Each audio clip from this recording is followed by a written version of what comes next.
বাংলাদেশকে প্রতিনিধিত্ব করতে চায়। আমরা অত্যন্ত উৎসবমুখর পরিবেশে আমরা তাদের অংশগ্রহণ আমরা দেখেছি। একটা গণতন্ত্রহীন একটা অবস্থান থেকে বাংলাদেশ যে গণতন্ত্রের পথে হাঁটছে, গণতান্ত্রিক রূপান্তরের পথে হাঁটছে, সেটি সূচনা হয়েছে জাতীয় নাগরিক পার্টির এই ইভেন্টগুলোর মধ্য দিয়ে। আপনারা যদি দেখেন যে আমরা প্রত্যেকটা ইভেন্টে শুধু গণতন্ত্র যে শুধু নির্বাচনটা গণতন্ত্র বিষয়টা এমন না। এই নির্বাচনের পূর্বে যতগুলো প্রক্রিয়া রয়েছে আমরা এই প্রক্রিয়াগুলোকেও গণতান্ত্রিক করার চেষ্টা করছি, যাতে করে সবার সম্পৃক্ততা থাকে এবং সবচেয়ে যোগ্য মানুষটি উঠে আসে তার এলাকা থেকে সংসদে প্রতিনিধিত্ব করার জন্য।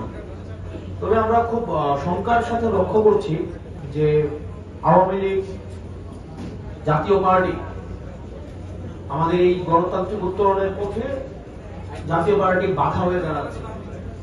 জাতীয় পার্টির কিছু পতিত যারা ফেসিবাদকে সবসময় পৃষ্ঠপোষকতা জুগিয়ে এসছে, তারা আবার ডালপালা মেলতে শুরু করেছে এবং আমরা শঙ্কা করছি আগামী নির্বাচনকে বানচাল করার জন্য, নির্বাচনের প্রক্রিয়ার যেই প্রক্রিয়াটি রয়েছে সেটিকে বাধাগ্রস্ত করার জন্য জাতীয় পার্টির মাধ্যমে আমাদের পার্শ্ববর্তী দেশ ভারত, পুনরাবৃত্তি করছে, আমাদের পার্শ্ববর্তী দেশ ভারত এবং আওয়ামী লীগের যে অর্থনৈতিক যে শক্তিগুলো ছিল তারা জাতীয় পার্টির মাধ্যমে হচ্ছে বাংলাদেশকে অস্থিতিশীল করার চেষ্টা করবে।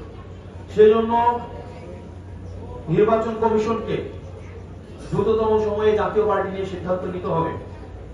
যারা এই ফেসিবাদকে পৃষ্ঠপোষকতা জুগিয়েছে, আমাদের বিগত ভোটবিহীন, মানুষের অংশগ্রহণবিহীন নির্বাচনকে যারা বৈধতা উৎপাদন করেছে, এই জাতীয় পার্টি হচ্ছে ভারতের একটা এক্সটেনশন, আওয়ামী লীগের একটা এক্সটেনশন। জাতীয় পার্টির বিষয়ে চূড়ান্ত সিদ্ধান্ত নিতে হবে এবং জাতীয় পার্টির কিছু মানুষ আছে যারা গণমাধ্যমে বিভিন্ন বিভ্রান্তিকর তথ্য ছড়াচ্ছে। আমরা গণমাধ্যমের প্রতি আহ্বান জানাবো, আপনারা যখন তারা যখন কথা বলে বা তাদেরকে আমরা আহ্বান জানাবো, আমরা গণতান্ত্রিক পরিবেশকে সমুন্নত রাখতে চাই। কোন অসত্য, বিভ্রান্তিকর, দেশকে অস্থিতিশীল পরিবেশ তৈরি করে ফেসিবাদকে আবার রিহেবিলিটেট করে এমন ধরনের কার্যক্রম থেকে আমাদের সবারই বিরত থাকা উচিত এবং জাতীয় পার্টিকে নিয়ে অবশ্যই দ্রুততম সময়ে সিদ্ধান্ত নিতে হবে। না হয় নির্বাচনী পরিবেশ বিঘ্নিত ঘটলে এই দায় সরকারকে নিতে হবে, এই দায় নির্বাচন কমিশনকে নিতে হবে। যদি আওয়ামী লীগ বিভিন্ন নামে ফেরার চেষ্টা করেছে, জাতীয় পার্টির ব্যানারে এখন আবার ফেরার চেষ্টা করছে, যে কোনো রূপে, যে কোনো চরিত্রে আওয়ামী লীগ ফেরার চেষ্টা করলে তাকে সেটি প্রতিহত করা হবে এবং হাসিনার বিচার নিশ্চিত। হাসিনার যে রায়টি হয়েছে সেই রায়টি খুব দ্রুততম সময়ের মধ্যে সেটি বাস্তবায়ন করতে হবে। যারা আওয়ামী লীগকে ফিরিয়ে আনার আলাপ দিচ্ছেন, আপনাদের আলাপ হাসিনার বিচারের পরে ওই আলাপটা প্রাসঙ্গিক হইতে পারে। আগে ফাঁসিটা হোক, ফাঁসি হওয়ার পর আমরা এটা বিবেচনা করব যে আমরা হচ্ছে আওয়ামী লীগ কি আসবে কি আসবে না, নির্বাচন করবে কি করবে না, এটা হচ্ছে ফাঁসি হওয়ার পরে আমরা সেই বিষয় নিয়ে আলোচনা হইতে পারে।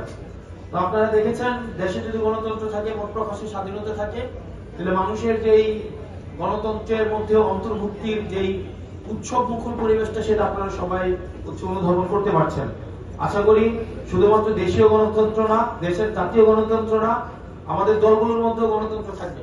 আমাদের অনেক দল আছে গণতন্ত্র সারাদিন বলে, কিন্তু নিজের দলের কোনো কাউন্সিল নাই।